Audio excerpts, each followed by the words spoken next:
Cérémonie de remise d'attestation en journalisme et communication. C'était ce vendredi 28 août 2020 à Porto Novo où les récipiendaires, après 2 semaines de séminaire de formation aux pratiques journalistiques initiées par l'agence de communication Sedam et La Boussole, ont reçu leur attestation devant parents, amis et invités. Suivons M. Mathias Adinano, directeur général de Sedam et La Boussole, à l'ouverture de la cérémonie de remise de parchemin. Bonsoir Madame la coordinatrice de Sedam et La Boussole. Bonsoir chers lauréats. Bonsoir chers parents et invités à divers niveaux. Aujourd'hui est un grand jour pour nous parce que pendant 2 semaines à Porto Novo, nous avons accueilli des volontaires, des personnes prêtes à embrasser pour leur carrière journalistique et qui ont eu confiance en nous. Pendant 2 semaines, nous avons eu à faire plus de 80% pratique et nous leur avons montré le diable de la presse écrite. Les choses importantes au niveau de la presse audiovisuelle, on leur a montré aussi la déontologie de la presse à la République du Bénin. Aujourd'hui, vendredi 28 août 2020, nous voici ensemble pour témoigner de ce qu'ils savent faire.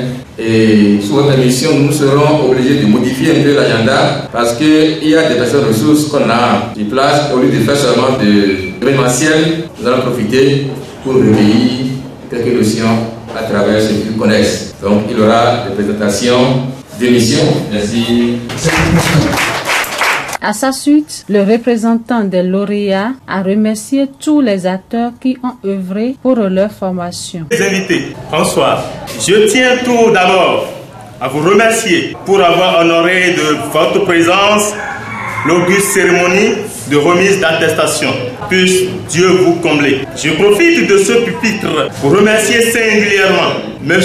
Mathias Adinano, professeur certifié d'histoire-géographie, ex-rédacteur en chef de la radio La Voix de la Vallée d'Adjong et de la revue hebdomadaire Les Échos de la Vallée, pour avoir assuré notre formation. Nous remercions aussi les sieurs Robert Adeoumi, collaborateur à Sedam et La Boussole et animateur en langue Yoruba à GDS FM. Moukari Martin, professeur de français, tous 2 produits de l'établissement Sedam et La Boussole, et Osturiano Laleye, ex-animateur de la radio Cap FM et GDS FM, sans oublier la coordonnatrice de l'agence Sedam et La Boussole en la personne de Madame Pélagie Zanou, spécialiste des banques et finances, professeur des mathématiques. Nous sommes 4 récipiendaires et futurs journalistes en fin de formation en journalisme et communication à l'établissement Sedam et La Boussole. Il s'agit de Wilfried Kodia, Grégoire Dossou, Jean Bossa et Alexis Sangbe. En effet, Sedam et La Boussole est une agence de communication, de production audiovisuelle, de formation et de commerce général dirigée par M. Adinano Mathias, journaliste communicateur émérite, ex-rédacteur en chef de la radio La Voix de la Vallée d'Adjong et de la revue hebdomadaire Les Échos de la Vallée. Nous allons situer à présent l'établissement Sedam et La Boussole. Sedam et La Boussole se trouve à Djavali. Elle prend en compte des déscolarisés, des diplômés sans emploi et les personnes ayant perdu leur emploi et même les fonctionnaires de l'État. Son objectif est de lutter contre le chômage, la pauvreté. Elle envisage, dans cette perspective, de former 200 jeunes en informatique ou en journalisme et communication pendant les vacances. Récupérer et insérer 1500 jeunes dans un emploi stable à partir des formations de courte durée dans les métiers d'avenir avant fin 2021. L'agence Sedam et La Boussole utilise des méthodes pratiques obligeant les participants à travailler sous pression. Ceci dit, les récipiendaires que nous sommes avons travaillé sous la pression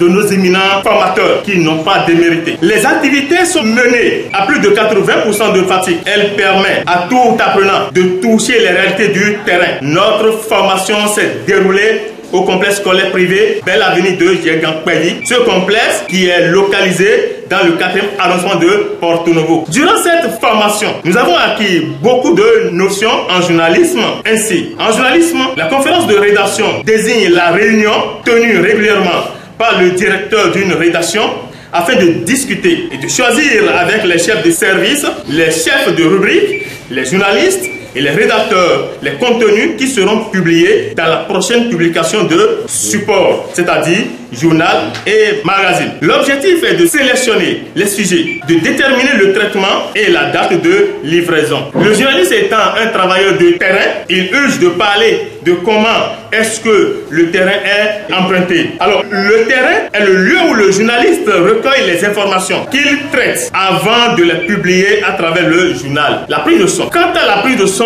elle est l'enregistrement du son pendant un entretien, un reportage, une interview et le tournage d'un plan. Les méthodes utilisées par les récipiendaires du jour sont 5 et ces méthodes sont des principes du journalisme. Donc, dans le journalisme, les 5 W constituent une question réflexe. Nous arrivons à répondre aux 5 W. C'est en anglais parce que le journalisme a tiré sa source de l'anglais. Voilà pourquoi nous parlons des 5 W. Dans chaque nouvelle constitue la règle fondamentale, incontournable et impérative du journalisme. Lorsque nous prenons le quoi, il permet de dire le plus clairement possible en quoi consiste l'action, c'est-à-dire le sujet à aborder dans le développement du sujet. Une bonne culture générale de base s'impose. Il faut aussi des qualités d'exposé. Il faut également des qualités d'expression écrite et orale, un esprit créatif, une curiosité intellectuelle toujours en éveil, un esprit d'analyse et de synthèse, une certaine originalité et une bonne santé. De plus, la rigueur, l'exactitude, une grande probité doivent aller de pair avec beaucoup de dynamisme. Au terme de ces 2 semaines, nous pouvons dire avec fierté et conviction que le métier du journalisme est important parce que nous avons gagné beaucoup de notions dans ce domaine. Notre séminaire de formation en journalisme effectué au complexe scolaire Belle Avenue de Diegankpevi nous a permis d'établir un lien entre les notions théoriques reçues et les réalités auxquelles les journalistes sont confrontés sur le terrain afin d'être suffisamment outillés pour cette carrière que nous désirons embrasser. C'est juste à ce titre que Michel Degler affirme que le terrain est le lieu même de l'exercice de la profession et par là contribue à créer le sentiment d'appartenance à un métier, une profession. Cette formation n'a pas été sans difficulté et elles ne sont pas non plus insurmontables. Tout métier est parsemé de nombreux obstacles de toute nature. Comme c'est à l'œuvre qu'on reconnaît l'artisan, les lauréats sont passés à la pratique pour faire montre des enseignements reçus avant de prendre leur attestation. Depuis lors, le mal a embrasé tout le monde. Le 17 mars 2020, notre pays, le Bénin, a été atteint par le premier cas. Le lendemain, le président de la République a initié un conseil des ministres d'urgence où des mesures d'urgence ont été prises. Le 30 mars 2020, l'OMS, Organisation mondiale de la santé, a déclaré que le coronavirus est devenu une pandémie. Et pour sensibiliser la population contre ce mal, nous recevons sur ce plateau Christian Adidemain. Il est responsable au centre régional de leadership Yali de Dakar. Cher ami, bonsoir. Bonsoir, monsieur le journaliste. Et pour animer ce plateau, je ne serai pas seul. Je serai assisté de Grégoire Dossou. Il est récipiendaire des établissements Cédar Boussole. Grégoire, bonsoir. Bonjour, monsieur Christian Adidemain. Qu'est-ce que le coronavirus? Merci beaucoup, monsieur le journaliste. Le coronavirus, c'est un ensemble de virus. Un ensemble de virus, lorsqu'on analyse au microscope, on constate qu'il est constitué d'un noyau et autour de ce noyau, il y a une grande enveloppe qu'on appelle la couronne. Donc la couronne, dans le latin, c'est ça qu'on appelle corona. Et vous allez constater que c'est de là, on parle de coronavirus. Donc c'est un virus, à cause de sa couronne, on dit coronavirus. Maintenant, la COVID-19, c'est aussi un virus de la grande famille des coronavirus. Maintenant, on dit COVID-19 parce que cette pandémie actuelle a vu le jour en décembre 2019. Voilà donc ce que je veux dire. Donc la COVID-19, c'est une pandémie, c'est un virus de la famille, de la grande famille des coronavirus qui sévit actuellement, qui a vu le jour en décembre 2019 en Chine, comme l'a dit le présentateur, et qui fait ravage dans tous les pays, sans exception, dans les pays développés et dans les pays sous-développés. Merci beaucoup. Alors, chers invités, le constat est là. Le ministre de la Santé l'a notifié et l'a maintenu. Le mal est déjà dans la communauté et circule. Pourtant, il n'est pas rare de constater que le Béninois que nous sommes, nous y aurons et on néglige le coronavirus. On va jusqu'à dire que c'est un coup que les autorités montent pour pouvoir prendre de l'argent chez le blanc. Qu'en dites-vous? Vraiment, il faudrait que nous puissions prendre conscience et reconnaître quand même que cette maladie, cette pandémie existe et fait ravage même sous nos cieux. La preuve, nous enregistrons des multiples cas de Covid-19 dans notre pays. Il y a même un centre à Alada qui s'occupe des personnes infectées. Il y a beaucoup de documentaires. Je vous prie donc de reconnaître que c'est une maladie dangereuse, mortelle, et il faudrait que nous puissions respecter les règles, les principes des autorités sanitaires de notre pays pour pouvoir être épargnés. Avant de parler des symptômes, je voudrais vous dire qu'il y a un temps d'incubation. Le temps d'incubation, c'est quoi? C'est-à-dire au moment où j'entre en contact avec le virus et le déclenchement même de la maladie peut prendre 5 à 6 jours, voire même 14 jours. C'est-à-dire quoi? Si je suis infecté ici maintenant, pendant les 14 prochains jours, c'est ça qu'on appelle le temps d'incubation. Et ce n'est pas évident qu'on puisse reconnaître les manifestations, les symptômes dans cette période d'incubation. Maintenant, les symptômes, ce qu'on voit généralement, c'est les rhumes, des rhumes simples à des rhumes très graves, aigus. Il y a aussi la présence de la fatigue. On constate qu'il y a de la fatigue. Les symptômes respiratoires tels que la toux, éruption cutanée. Voilà donc les symptômes les plus courants que nous observons lorsqu'on est atteint de la COVID-19. Et que faire donc en cas du coronavirus?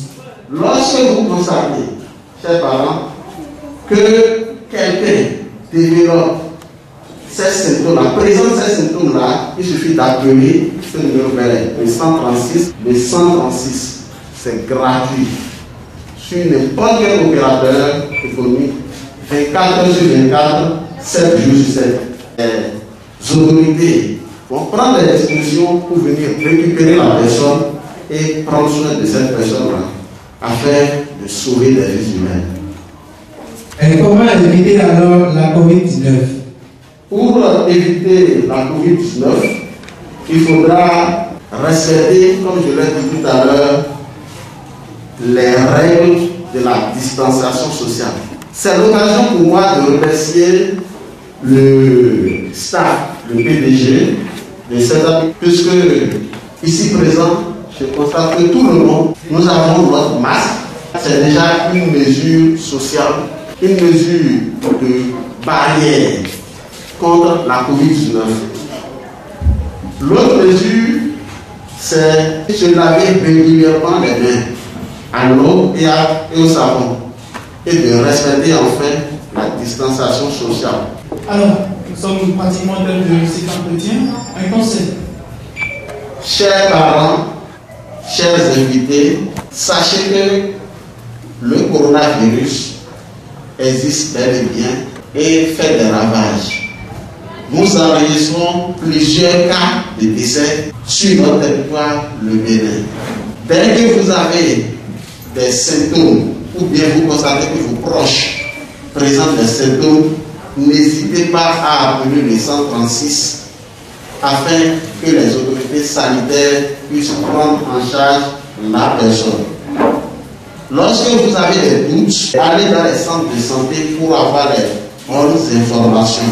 Sur ce, je vous prie donc d'écouter les radios communautaires et et avoir aussi les bonnes informations pour prendre les dispositions idoines. Merci à vous. Je rappelle que vous êtes Christian Adélimin, responsable du centre régional de leadership Yali à Dakar.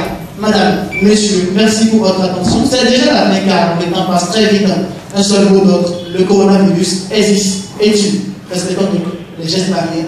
À la prochaine. Merci. Honnête, dévoué et à satisfaire aux exigences de la formation avec la mention excellente. Monsieur Tossou Grégoire a suivi dans son agence de communication un séminaire de formation en journalisme et communication.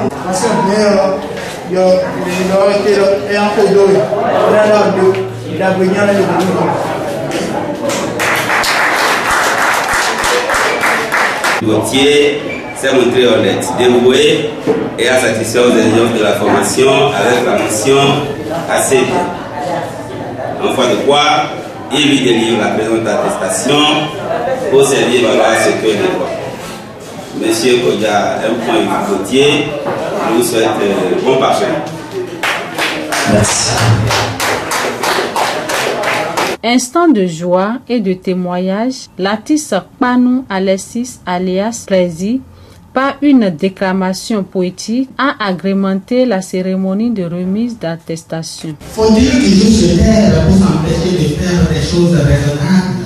Faut-il toujours se taire ensemble pour ne pas dire la vérité? C'est de belle vérité. Quel crime a-t-il commis pour pouvoir vivre ici? Tu as toujours été empêché. Tu as toujours été bafoué. Et même quand ta venue est vitale, tu as toujours été bafoué par la femme. Ton absence a tout bouleversé et ton camouflage a tout renversé. Mais pourquoi refuse-t-on toujours de t'accepter? Et ils ont peur de dire la vérité, de peur d'être pourchassé. Maintenant, puisque vous ne voulez plus de lui, le voilà, il est là. Vous ne voulez plus de lui, non? Vous ne le voulez pas, le voilà, il est devant vous. Jésus Saint-O, Anisio et Mondo Yano et Boato no Ouya. Merci beaucoup, merci infiniment. Retenez simplement que l'artiste est Prési, il est professeur d'écho. Comme vous faisiez encore la première en 2010-2011. Ouais. Sans peut-être Mika diplôme, il peut nous faire pour moi. Nous n'aimons le logo quand on a voté pour on dit les sous-journalistes on va trouver. Si elle soit comme on a besoin camion. Aïka et on dit tant c'est son numéro. Mais on nous connaît moi et l'audido. Il était en vie mais à Kodopé. Il est non connu ni l'auto qui est cette année là au sol scientifique. Mais maman non fini ton pas fini tout ça. Kodopé le cette année là au sol web mais non. Adina non manquer sur les scientifiques. Bon nous est bon ni le bon directeur là. Sans ça mais la porte on va caca bon mais nous on est tiré le péroné. Finalement nous est pour on a